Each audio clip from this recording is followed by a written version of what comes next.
Muntik na raw lingkisin ng takot ang isang lalaki sa Bulacan nang sa tuktok ng kanyang Christmas tree. Meron siyang namataang ahas. Anong ahas ito? Kuya Kim, ano na?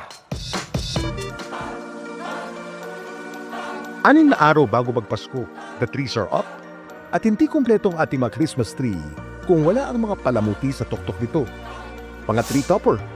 Pinaniniwalaan ng mga tree topper, unang ginamit ng Germany noong 16th century, mga anghel daw ang mga unang tree topper na sumisingro sa mga anghel na nagbabalita ng kapanganakan ni Jesus. Kanauna ang uso rin ang paggamit ng bituin na sumasagisag naman sa Star of Bethlehem na gumabay sa 3 hari. Bituin din ang napiling tree topper ng taga Bulacan na si Renz. Pero tila daw may gusto raw na palitan ito.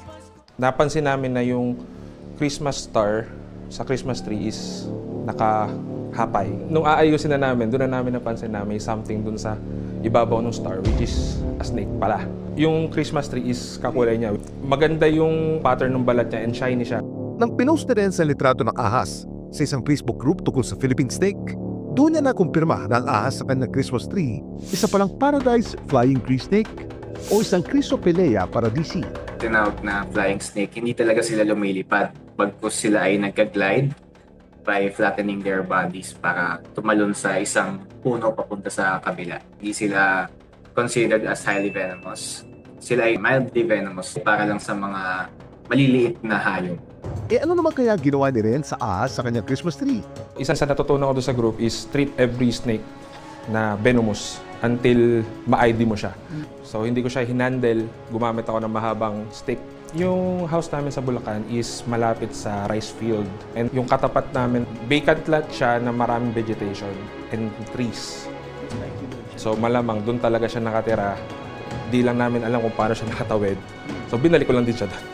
Pero ang kinagulat ni Renz, Sa GC ng family namin, nag-post si mother ko na may ahas ulit dun sa terrace. So, ang naging instruction ko sa younger sister ko, kung ano din yung ginawa ko, which is i-transfer lang siya ulit.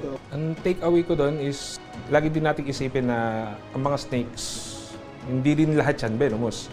And same as humans, meron din silang right na mabuhay. So, let's respect that. Hindi porket ahas yan, kailangan natin patayin. laging tandaan, importante ang may alam. Ito po si Kuya Kim at sagot ko kayo, 24 oras.